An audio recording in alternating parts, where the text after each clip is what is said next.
pertama saya akan menjelaskan tentang pengelolaan sumber dari apotek, di mana pelayanan kefarmasian dilakukan oleh apoteker dan juga dapat dibantu oleh apoteker pendamping atau tenaga teknis kefarmasian yang telah memiliki surat tanda registrasi atau STR dan juga surat izin praktik atau surat izin kerja. Selanjutnya saya akan menyebutkan apa saja menjadi kriteria dalam pelayanan kefarmasian apoteker. Yang pertama itu administrasi, yang kedua itu memiliki ijazah dari institusi farmasi yang terakreditasi, yang ketiga memiliki sertifikat kompetensi yang masih berlaku, yang keempat yaitu memiliki surat izin praktik apoteker atau SIP. Kriteria dalam pelayanan kefarmasian apoteker. Yang kedua, menggunakan atribut praktik antara lain baju praktik dan tanda pengenal. Yang ketiga, wajib mengikuti pendidikan berkelanjutan atau continuing professional development yang bisa disingkat dengan CPD dan mampu memberikan pelatihan yang berkesinambungan. Yang keempat, apoteker harus mampu mengidentifikasi kebutuhan akan pengembangan diri baik melalui pelatihan, seminar, workshop, pendidikan berkelanjutan atau mandiri. Yang kelima, harus memahami dan melaksanakan serta patuh terhadap peraturan perundang-undangan, sumpah apoteker, standar profesi yang di dalamnya ada standar pendidikan, standar pelayanan, standar kompetensi, dan kode etik yang berlaku. Peran apoteker dalam pelayanan kefarmasian, yaitu yang pertama, pemimpin. Apoteker diharapkan memiliki kemampuan untuk menjadi pemimpin. Kepemimpinan yang diharapkan meliputi keberanian mengambil keputusan yang empati dan efektif, serta kemampuan mengkomunikasikan dan mengelola hasil keputusan. Yang kedua, pengelola. Apoteker harus mengelola sumber daya manusia, fisik, anggaran, dan informasi secara efektif. Apoteker harus mengikuti kemajuan teknologi informasi dan bersedia berbagi informasi tentang obat dan hal-hal lain yang berhubungan dengan obat. Yang ketiga, pembelajaran seumur hidup. Apoteker harus terus meningkatkan pengetahuan, sikap, dan keterampilan profesi melalui pendidikan berkelanjutan atau continuing professional development atau CPD. Yang keempat, peneliti. Apoteker harus selalu menerapkan prinsip atau kaidah ilmiah dalam mengumpulkan informasi sediaan farmasi dan pelayanan kefarmasian dan memanfaatkannya dalam pengembangan dan pelaksanaan pelayanan kefarmasian.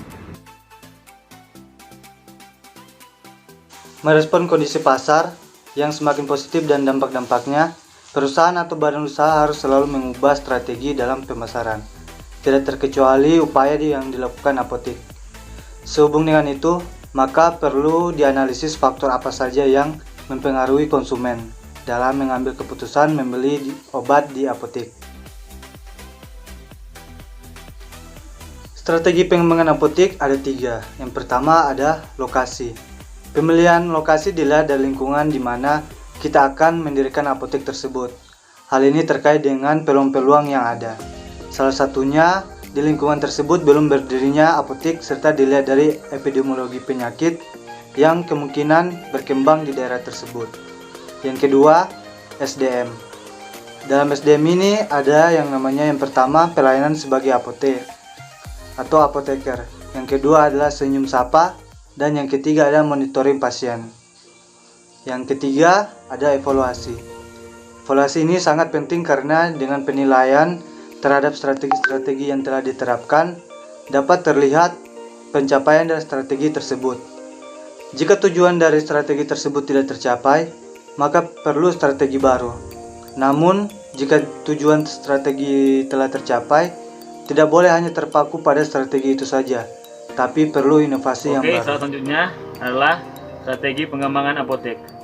Dalam pengembangan apotek perlu menemukan dan mengaplikasikan apa yang menjadi pelayanan unggulan dan fokus pada strategi, sehingga mampu bersaing dengan kompetitor, mempertahankan pelanggan dengan memberikan pelayanan yang ramah dan tidak memakan waktu lama, dan menyediakan pelayanan kesehatan baru yang menunjang pelayanan apotek.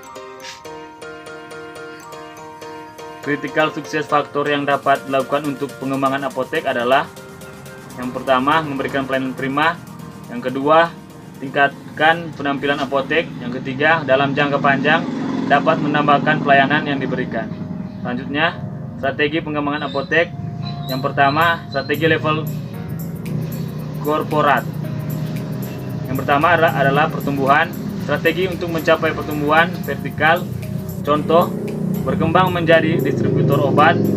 Pertumbuhan horizontal, contohnya buka cabang atau menambah jenis produk. Diversifikasi konsentrat, contoh mencari pasar atau membuat produk baru yang masih berkaitan dengan bisnis apotek. Dan diversifikasi konglomerasi, contohnya adalah perluasan produk yang tidak berkaitan dengan bisnis apotek. Yang kedua adalah stabilitas. Strategi di mana apotek tidak melakukan perubahan yang fundamental, misalnya menghentikan operasi untuk sementara waktu agar bisa melakukan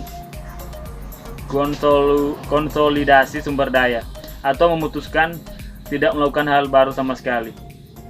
Yang terakhir adalah pencutan. Strategi di mana apotek akan mengurangi aktivitas ketika